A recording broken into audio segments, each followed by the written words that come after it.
Продължаваме до 10. В 10 ще започне гала с половин-часово закъснение заради заседанието при президента Росен Плевнелиев, Консултативен съвет по национална сигурност, темата, която е обявена, позицията на България относно ситуацията в Украйна и, разбира се, референдума в Крим. Очаква се да бъде повдигнат и още един въпрос, този, който разбуни духовете между опозиция и управляващи в края на миналата седмица, за така наречената блокираща квота в Централната избирателна комисия. Бързам да ви представим гостите. Георги Коритаров, Георги Милков и Иво Инджев, Велислава Дърева, добро утро и добре дошли. Наблюдаваме в момента кадри на живо. Разбрахме, че има и два протеста, не особено големи, но един е на атака, другия в подкрепа на Плевнелиев, доколкото разбираме. Ще следим и думите на влизане на тези, които се спрат да говорят. Важно ли е това заседание? Всъщност, защото хората като чуят консултативен съвет и не очакват да чуят изречението. Важно ли е, ако да, с какво? Не. Според мен няма да се случи нищо на този консултативен съвет. Просто няма да бъде взето никакво решение, няма да има обща позиция. Трябва да има обща Защото позиция, това е невъзможно. Най-напред. Преди да влезнем в студиото си говорихме с Жоро Коритаров за това, че след като всичко е вкарано в предизборния контекст, изобщо не можем да очакваме да има някаква сериозна позиция. И мисля, че много е възможно една от групите, които, не знам коя, които ще участват днес, да напусне разговорите при президента. Имате информация? Има предварително? Не, догадки. Вижте, това е много типично за българската специфика, защото тези избори, за разлика от каквито да било други избори, са общо европейски. Предизборна ситуация има във всяка една европейска държава. Само че в никоя друга европейска държава не се гърчат така, както тук. Ако има начин да не назоват кой е виновника, да не споменат никога, по никакъв начин, до сега нито един от нашите управляващи не го е направил. Не е споменал поименно Путин. Абсолютно избягват да го направят. И сега имаме митинг в подкрепа на Русия, понеже тя е малка, слаба, невъоръжена, нападната от Украйна и така нататък. Нали? Имаме от една политическа сила, която иска да паразитира върху традиционно подкрепените, разпалваните, особено след като дойде Путин на власт, така чувство на любов и приоритет на патриотизма спрямо една друга държава. От това той иска да спечели процент. Жоро? Аз имам чувството, че на този консултативен съвет по национална сигурност хората, които са събрали, ги вълнува много повече темата за квотите в ЦИК, отколкото проблема. Така изглежда. Факт. Когато казах импулсивно и кратко не е важно, имам предвид нещо малко по-различно. Не, че не е важна темата, напротив, тя е изключително важна, тя е цивилизационно важна. В България обаче тя е поставена по един доста по-странен начин, отколкото изглежда. В контекста на това, което става в Крим, отново излизат призраците на русофилство и русофобство. Вместо да излезе един принцип, който е общочовешки още след края на Втората световна война, да не кажа и преди това. Принципът на защита на демокрацията и противопоставяне на нацизма. Ако има нещо ново, като поука за човечеството, то е, че то най-сетне трябва да започне да разбира, че като се каже нацизъм, това не означава непременно Германия и не означава непременно устойчиво словосъчетание, щом е нацизъм, значи Германия и значи е изчезнало във Втората световна война с нейния край. Днес сме свидетели на зараждането на нов нацизъм, руски нацизъм. Руските агресори и руската окупация в Крим, резултат на една експанзионистична политика на режима на Путин, не само, че трябва да бъдат назовани точно, те трябва да бъдат заклеймени категорично и то особено от страна като България, където трябва да има пълен принципен консенсус около ценности, а не около конюнктурата.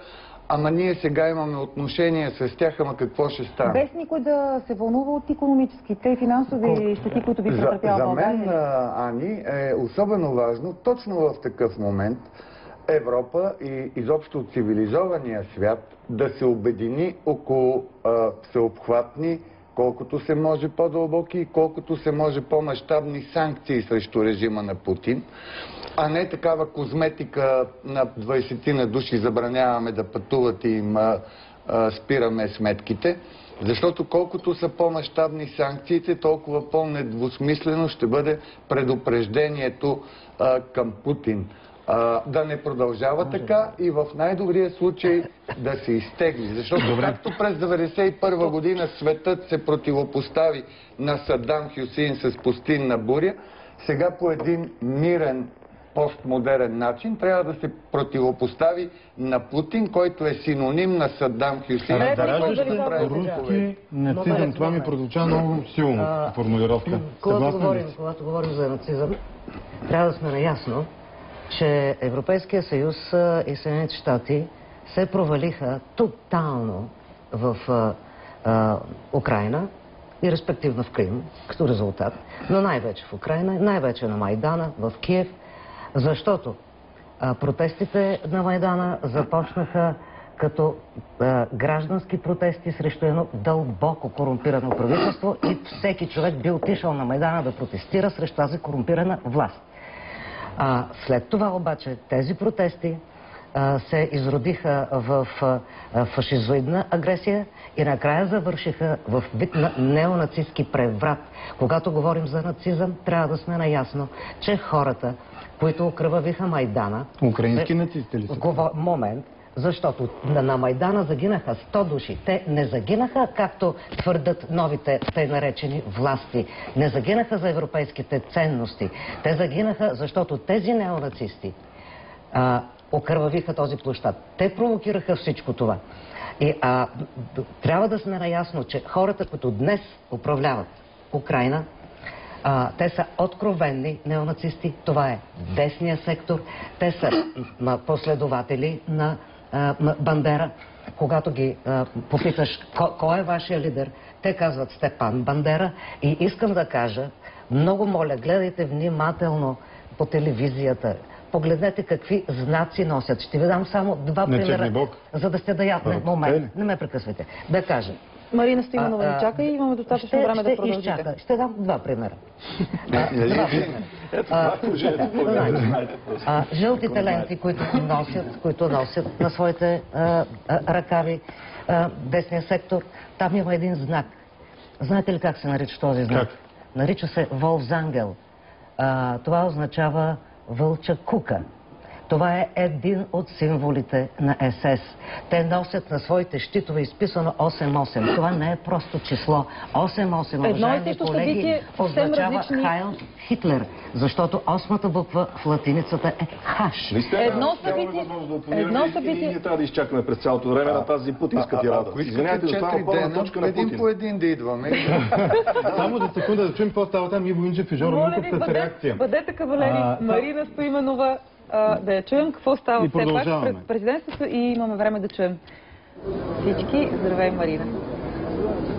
Здравейте! Два протеста тук пред президентството. Ето от тази страна. Това е митинга на Атака, който е за признаване на референдума в Крим и отмяна на санкциите срещу Русия. От другата ми страна, преди се разделиха с кордон един друг протест. Това е протест срещу кабинета Орешарски и в защита на президента Росен Плевнелиев. Разделянето с кордона се наложи, защото при влизането на Михаил Миков и Лютви Местан, протестиращите срещу кабинета започнаха да викат оставка и така като че ли част от поддръжниците на Атака се объркаха леко и се присъединиха към този протест, викайки също оставка, докато осъзнаят, че всъщност това не е техния протест и докато разберат срещу кого викат протестиращите. Но така или иначе хората и от двете страни в момента не са много. Напрежение няма, но въпреки това превантивно двата протеста са разделени с кордон. Оставаме на място, защото митинга на Атака е насрочен за 9:30, така че предполагам, че тепърва ще се събират още хора. На Майдана два малки протеста. Не знам дали знаете, чухме в подробности развито опорната точка на Путин, защото той е стъпил на две обяснения, които между другото нямат абсолютно нищо общо с правото международното и позоваването на онова право, което беше поругано украинското. Вчера го направи Венецианската комисия, просто размаза. Това е най-авторитетният международен орган юридически в Европейския съюз, който просто точка по точка разгроми така наречения референдум, до който се стигна в резултат на подстрекаването от страна на Путин на руските елементи в Крим. Така че там са юридическите аргументи. Колкото до емоционалната страна на въпроса, опита да се извади един детайл от картината, и той да се раздуе, да се направи в огромен такъв някакъв знак за нацизма, Отдавна се изпука. Ама има такива, нали, каквито Велислава казва. Мога ли, напротив. Да, това е детал и това е характерна черта на тази пропаганда, която обича, когато е изолирана в целия свят. Когато едва 3 държави в света подкрепят. Когато Лукашенко, най-близкият съюзник на Путин, отказва да го подкрепи. И вчера излезе с декларация, че е притеснително това, което се случва с сепаратизма в Крим. Когато Казахстан, другия най-близък съюзник от така наречения евразийски мираж на Путин, също отказва да го подкрепи. Отчаянието им стига до там, че те отново се връщат до Втората световна война. Няма друга опорна точка в позиция на Русия, освен Втората световна война и опитите да насложат нацизма, историята върху всичко това, което се случва. Сега ще ви кажа, има ни хора в света, които наистина са загрижени за нацизма. И има защо. Защото 6 милиона от тях ги избиха през Втората световна война. Те се казват евреи. Еврейските организации в Америка, няколко от тях, които следят много внимателно и нямат никакъв интерес, ама абсолютно никакъв интерес да харесват нацисти, защото може да има такива между тях, но това въобще не се наслагва върху целия процес в Украйна, въобще не е основната характеристика. Излезаха с ясни декларации, че нищо подобно не се случва и че еврейската общност не е гонена, не е преследвана, както между впрочем самите руснаци, за да има основание да се говори, че руснаците трябва да бъдат Жоро ще продължи след малко да видим какво става, защо се затичаха журналистите към някои от влизащите, може би лидери на партии. Сега ще разберем.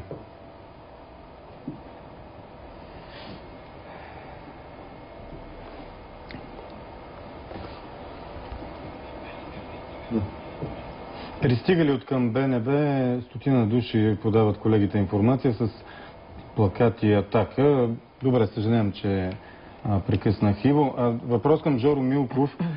Да се споменават Балканите, Приднестровието, Молдова, България, като едва ли не някаква следваща цел, манипулация ли е или лампичка, която трябва да ни светне?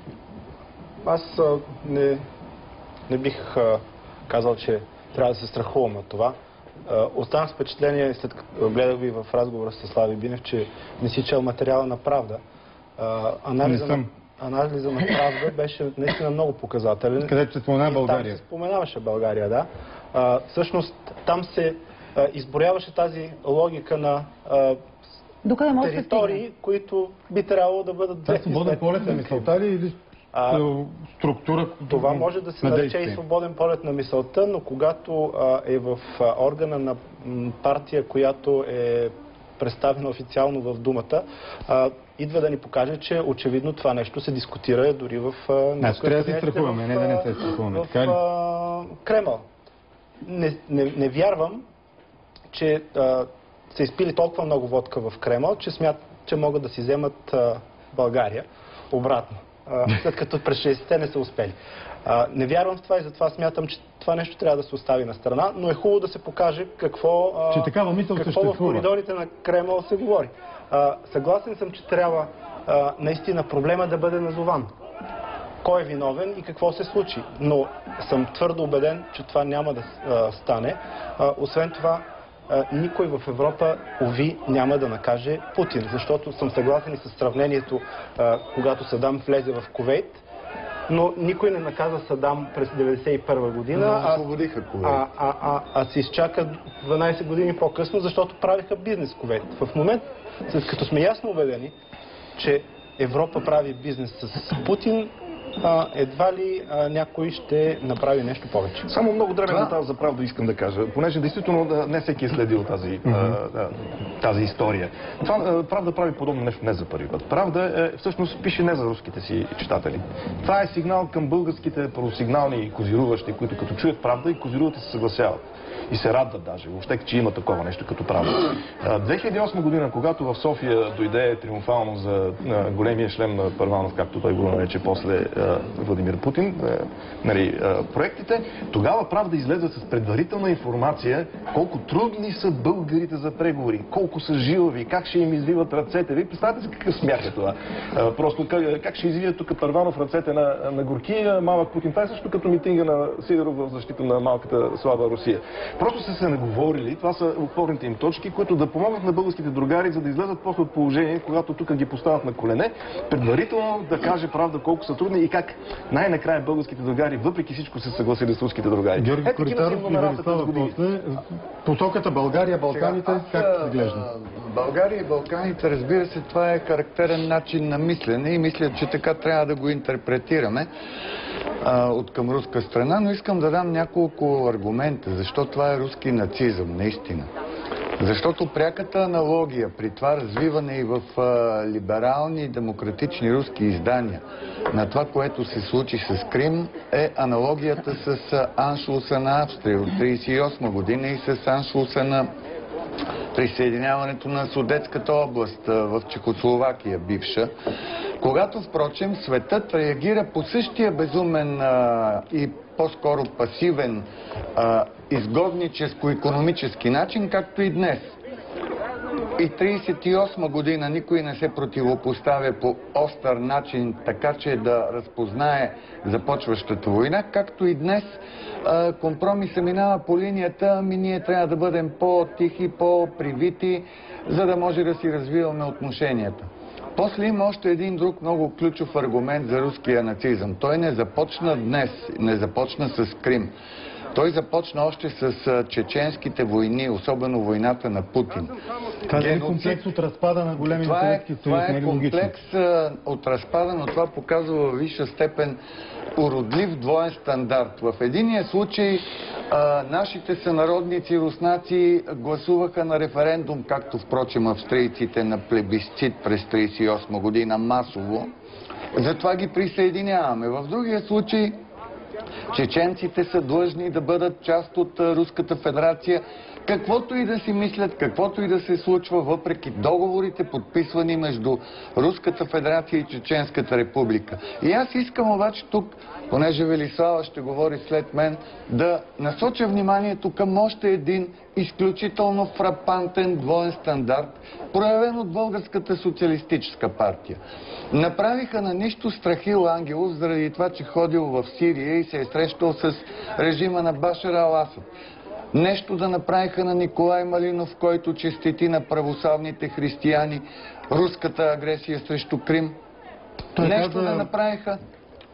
Той се аргументира, аз не се съобразявам с това, имам право на лично мнение и съм го стопил. Ако това е европейска партия и ако нейният лидер е председател на партия на европейските социалисти, Николай Малинов, който и да е, трябваше да бъде моментално санкциониран. Обсъдено ли е в БСП казус, изобщо имало ли такъв казус, санкция за думите в предането референдума на Малинов? Аз мисля, че всеки сам трябва да носи отговорност за това, което говори. Но нека да продължим този разговор, защото е изключително важен. Дори когато този някой депутат от партия представлява на... Всеки трябва да се отговаря за това, което говори за собствените си позиции, така както аз отговарям за моите позиции. Момент. Искам да продължа на темата, тъй като е много важна. Първият закон, помните много добре, който беше прият, беше законът да бъде забранен руски език. После беше оттеглен, което не означава, че не го държат за резерва и за по-нататък, както се казва. Веднага беше отменен закона, който забранява нацистката пропаганда. Говоря за властите в Киев. Следващото, което те поискаха, беше Украйна да се откаже от своя отказ да се разоръжи ядрено. Тоест, първата работа беше да поискат да станат отново ядрена държава и ако може да си спретнат една атомна бомбичка. Когато аз в началото казах за провала на Европейския съюз на Съединените щати, сега в Киев, то е резултат от цялостната политика по отношение на Русия, защото след разпадането на Съветския съюз някои хора решиха, че по същия начин много лесно може да се процедира и с Русия, като най-напред. И Робърт Гейтс, самия той го каза, че масираното вкарване в Европейския съюз и НАТО на бивши на социалистически страни, както и на бивши съветски републики, това се възприе от Русия като натиск. И не само се възприе, а беше натиск. Целта, както виждаме, е Русия от към западните си граници да бъде обрамчена с държави членове на Европейския съюз. Ние трябва да страдаме за това. По-нататък им бяха организирани така надлежно и платени серия цветни революции. Съединените щати съвсем наскоро си признаха, че са финансирали демократизацията в Украйна. Тоест логично е Украйна с 5 милиарда. Извинявайте, кого са финансирали? Финансирали са тези неонацисти, които и днес говорят, че те са срещу москалите и жидовете, т.е. срещу московците, руснаците, нали, демек, и срещу евреите. Извинявайте. Иво Инджев се надигна и иска да каже. Това е учението на защитата на Путин. Искат да изкарат украинците. Не е защита на нека да кажа нещо. Путин. Нека да не каже е защита. как... Това е факт. Как да не е? Това е факт. Тези хора... Значи, вижте, аз съм... Мога ли да кажа нещо и аз? Да, разбира се. Благодаря. Но казвам, че това не е защита на Путин. Командва парада. Значи... Иво Инджев и Георги Милков, слушаме. Са свикнали да говорят и да нямат опоненти в тази държава. Знаете ли как наричат опозиционерите на Путин, младежката организация на неговата партия? Нашисти.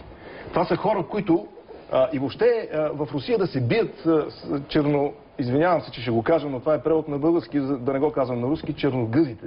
Нали, както там наричат всички хора, които им приличат на кавказци. Това е национален спорт. Това е държава, в която един руски коментатор написа, че при всички превъплъщения на тази държава антисемитизма е полудържавна, ако не и въобще е държавна политика. Снощи в един от руските канали, помолете, моля ви се вашите продуценти да го потърси, има го целият текст свален в сайта на Дневник днеска. Водеща на програма каза, че евреите сами са се виновни за Холокоста. Руски официален телевизионен канал. Антисемитизма е национален спорт, така да се каже, в Русия. Там в говоренето думата жид и въобще евреи Откъде се получава това? Откъде се получи? Чернобашниците още от царско така наречено време и така нататък. Сега да се спори, че украинците били по-зле в това отношение от руснаците е просто опит по отчаян начин да се прехвърли от болната глава на здравата. Защото не са руснаците тези, които ще говорят. Те са точно толкова представителни, колкото Сидеров сега, който се бори против антисемитизма изведнъж. Изгледах му цяло едночасово предаване в неговата телевизия, то просто не мога да повярва човек. Човека, който изписа толкова и книги издаде срещу евреите, срещу еврейството, срещу ционизма, срещу каквото се сетите, нали, в тази посока, сега изведнъж е пръв борец срещу антисемитизма, защото той се оказа последното убежище на самозащитата на Путин в една невъзможна ситуация да се защити пред целия свят. Той се е самоизолирал в ъгъла. Това е русофоб Путин. Огромен русофоб. Успя да разпъне на кръст огромната държава, да я направи видима в негативен смисъл в целия свят. Един ден това ще му бъде припомнено. От собствения му народ, не от някой друг. Евелина Закамска е водеща на предана по руски държавен телевизионен канал. Заяви в ефир, че евреите сами си виновни за Холокоста. Думите предизвикаха критики в либералните страни страната, като смятат, че това е поредната илюстрация за набиращата силна ксенофобия и имате предвид, че това се случва след като закриха един телевизионен канал в Русия, защото си позволи да направи анкета дали нямало да е по-добре Ленинград да бъде даден на германците, вместо да загинат еди колко си там, примерно. Това е една от най-тежките, може би най-тежката обсада в историята на света Ленинград. И заради това го закриха канала. Иначе по официален канал може да се говори, че Холокоста са си били виновни евреите. За това става дума. Да не говорим за това, че един от изтъкнатите историци, Андрей Зубов, беше уволнен светкавично, само защото написа един изключително критичен материал за руската агресия срещу Крим и просто предрече една много тежка изолация на Руската федерация пред света. Да, понеже ние вървим така... Да добавя само нещо. Виждате ли колко е хубаво, че все пак живеем в България, а не в Русия? Защото иначе всички ние след това студио щяхме да поемем дългия път на каторгата или просто някой да ни спреме някъде. Затова все пак е хубаво, че живеем в България. Аз лично не искам да се присъединявам към великата руска страна. Иначе не желая да бъркам с пръст в чувствата на българския народ. Те са разделени и винаги ще бъдат такива. Това е рационална русофобията и русофилията. Няма как да изтъгнем това. Не, те трябва да бъдат определящи обаче. Но когато говорим за политика, може би трябва да оставим емоциите на страна и да кажем, ние като страна, като България, трябва ли да заклеймим този факт, който се случи в Крим? Да, трябва, защото така не се прави в 21 век. Какво правим от тук нататък? Трябва да направим това и това. Можем ли да направим нещо повече от Европейския съюз? Не, не можем. А какво може да направи Европейския съюз? Може да направи без това. Без емоции, прагматично и ясно. Не, понеже дойде при мене, вече щеше да има смисъл от българска позиция, ако това бе сторено от българския парламент преди срещата на Европейския съвет. И ако тази позиция беше единна и отразяваше каквато и да е, но категорична позиция. Сега вече наистина няма смисъл от позиция, освен, разбира се, това да е някаква символика, и то символика, при която всяка партия ще извлече аргументи, за да обвиняват другите, че не мислят като нея. И така ще трупат мотиви за предизборната кампания за европейските избори. Но аз наистина искам да кажа нещо, което ми се струва важно като поука дори с 70 годишна давност и повече. Вярно е, че е хубаво, че живеем в България, която е член на Европейския съюз и на НАТО, и която за сега е вън от обсега на каквито и да е претенции, освен вербални, като публикацията в вестник Дума. Във вестник Правда, извинявам се, лапсус. Неволен лапсус.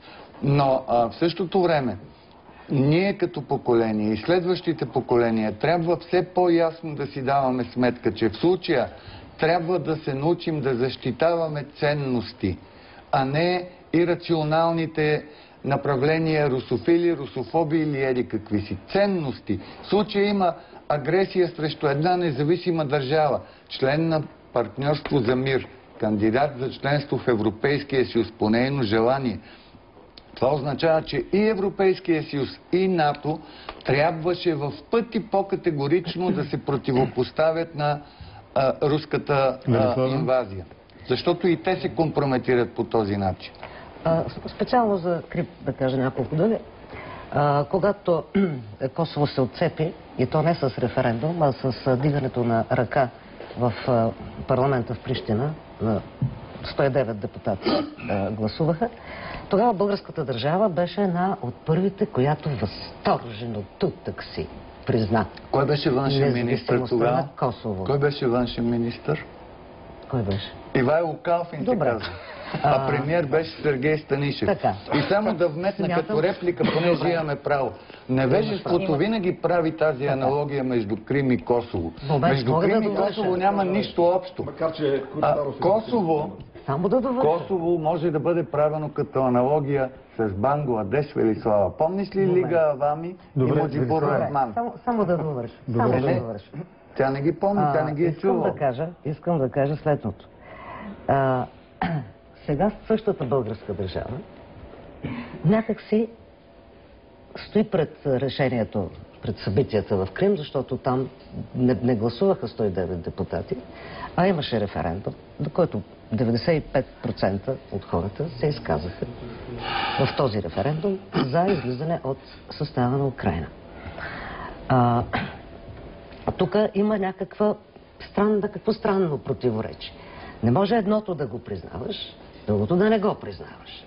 Освен това, вече ти казах, че тезата ти е основана на невежество. Това не е невежество. Тотално невежество. Ако говорим за невежество... Дали Путин би признал Косово, сега след като... Така, не знам, всички се чудят. Дали не би го признал, но Международният съд в Хага, знаем, че се произнесе по казуса Косово, че правото на самоопределение не противоречи на принципа за териториална цялост.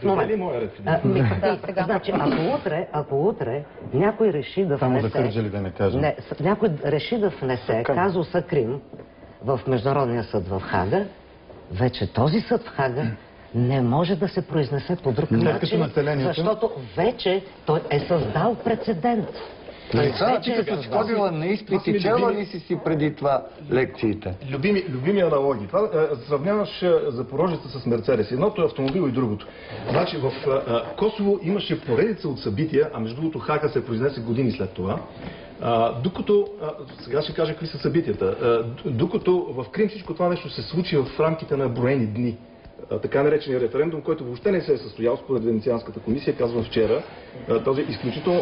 въобще не е спешно. Венецианската комисия е най-престижният юридически орган в и над Европейския съюз, международен, който просто категорично размаза каквито да било защитни тези за валидността на референдума в Крим вчера. Също го има, днеска по сайтовете може да бъде точка по точка прочетено защо и как. Косово имаше масово изселване, дългогодишни репресии. Там имаше избивания, които бяха вече на ръба на изтреблението. Косово беше пожарна операция за спасяването на един застрашен вид, на един застрашен народ. Беше на ръба на геноцида. И тогава се наложи международна намеса без санкция на ООН, защото Русия саботираше, между другото. Отново. Нали, тук не говорим кой е виновният за това, че нямаше международна санкция. Това беше Русия. Нали, която после направи операция с Милошевич, пусна руските синдикатски, които бяха вкарани в Босна под формата на умиротворители, а се оказаха командоси и направиха един марш на скок през сръбска територия, отидаха да завладеят летището Слатина в Прищината. България, правителството, много лошото тогава правителство, все пак се оказа по-близко до западната позиция и не позволи на руските десантни самолети да укрепи. Защитника на Русия в българския парламент пристига при българския президент. Да видим дали ще... Най-после Путин получи необходимата му международна подкрепа. Дали ще каже нещо пред журналистите преди да влезе? Или това, което има да каже, го правят неговите привърженици с... Не, малко атмосфера да чуем.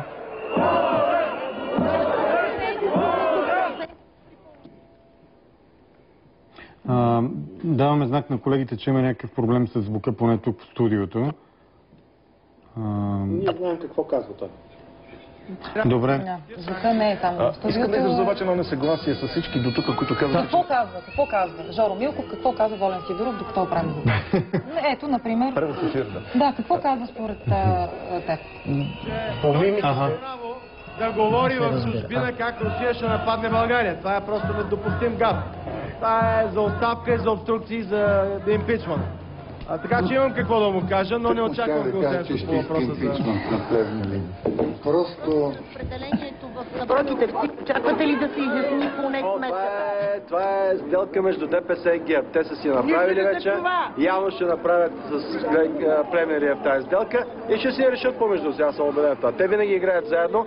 Заедно са против санкциите, против това да вземем вето да сложим на санкциите. Те са на обща позиция.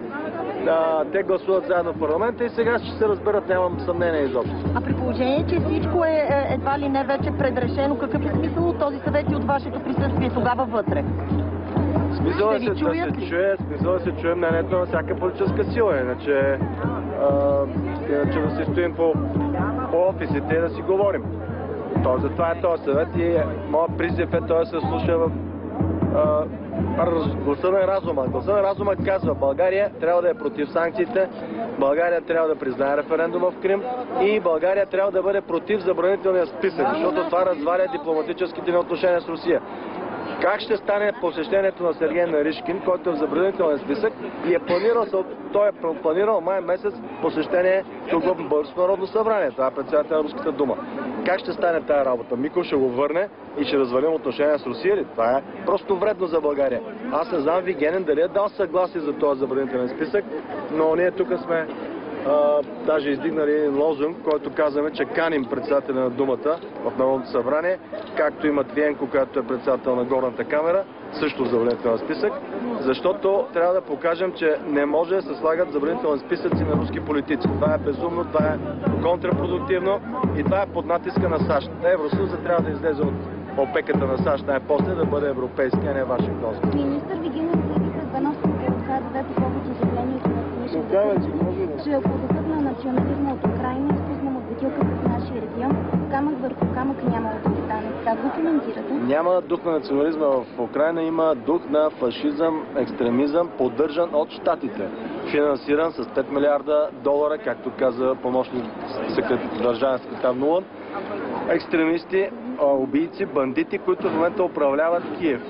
Тези хора трябва да бъдат подложени на обструкция, т.е. да не бъдат признати от Европа, а вместо това с тях се преговаря и се готвят да налеят 11 милиарда евро.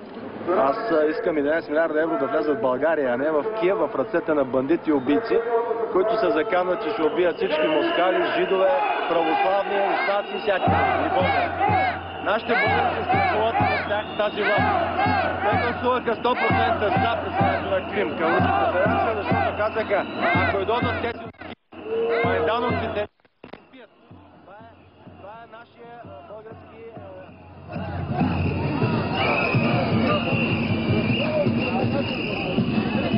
Само българската полиция свърши работа. Дава съответствие с...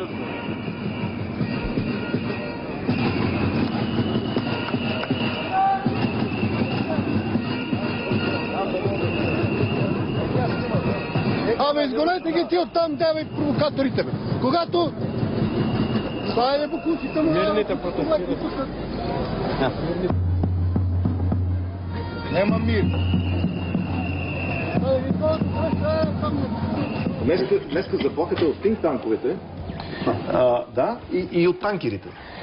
Защото чрез енергийната си зависимост и чрез пропагандата, аз знам, че танковете се приписват на могъщото западно влияние в България, които взимали много парите. По тази тема знам, че Велислава Дърва е много силна, тя сигурно ще каже нещо по въпроса, но ние виждаме резултата от това. Ако беше вярна тезата, че западняците тук ни облъчвали, плащали на едни неща, едни фундации, едни пари и така, къде е прозападната нагласа в България? Днешно време да застанеш на прозападна позиция в България е скверно, и сквернословие.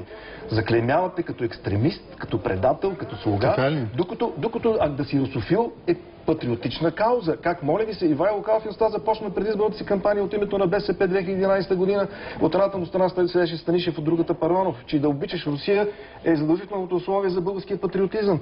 До там сме докарали. Всичко това е пропагандата. Защо не си спомням такова нещо? Как да не си спомниш? Ето, отворете интернет, веднага чукнете, моля ви се, язовир Копринка, не дайте така, защото не искате да си спомняте. И защото това са приоритетите в България. Така че опасността е тези хора, като Правда и въобще онези, които в Русия говорят на България, като Рогозин, други такива екстремисти, любимец между другото на Волен Сидоров, тези хора говорят на българите, говорят на българската пета колона, която върши работата на Путин в България. За това става дума. Това е опасността в България. Тя беше след малко ще кажа нещо повече. Един пример. Защо Бареков, новия проект, който се бори за гласовете на същите на Волен Сидоров, който е също цялото статуко, абсолютно цялото статуко. Той вече и Пеевски приобщи към своите противници, поне на думи. Нали? Да, знаем за какво става дума. Нарече го, че било като любовница на Борисов, някакви такива ха-ха-ха неща. Защо? Единственото нещо от статуквото, което Бареков не иска да бори, е проруската нагласа. Защо? Ами защото и той е руски проект. Защото той е обграден от едната страна от шефа на движение Русофили, младежката, същата тази организация Николай Малинов, Ангел Славчев. Това не е ли прекалено параноично? Не е параноично, това е факт, ето той го казва. Аз съм срещу санкциите и той е срещу санкциите. Единственото нещо от статуквото, срещу което той не желая да се опълчи. Това е България. Тя е похлупена от петата колона. И това е проблема на България. Не, много смешно. Не, това не е сериозно. Но факт. Мисля, че няма да има санкции срещу Русия. Те ще бъдат ето едни такива, както се казва, козметични. Той пак няма момент само да довърша. И даже днес мисля, че някъде прочетах, че Mastercard и Visa са разблокирали кредитните карти на руските банки, които бяха запорирали, както се казва. Няма да има такива санкции по една много проста причина и Съединените щати и Брюксел специално се дават ясна сметка колко дълбоко в икономиката на Западна Европа е навлезла Русия. И ще кажа само един единствен пример. Например, страните членки на Европейския съюз са зависими от руския газ средно между 40 и 70%. Единствените две държави, които имат собствени източници енергийни, това са Холандия и Дания, и те не зависят от вноса на руския газ. Това не е вярно. Къде остава Норвегия? Къде остава Великобритания? Всички те имат сонди в Северно море и... Така, но те не могат за 100% да задоволят своите нужди. Малко каза, че единствените две, които имат собствени... Но единствените, които могат. Единствените, които могат са Холандия и Дания, най-силно зависими, да речем, на Германия.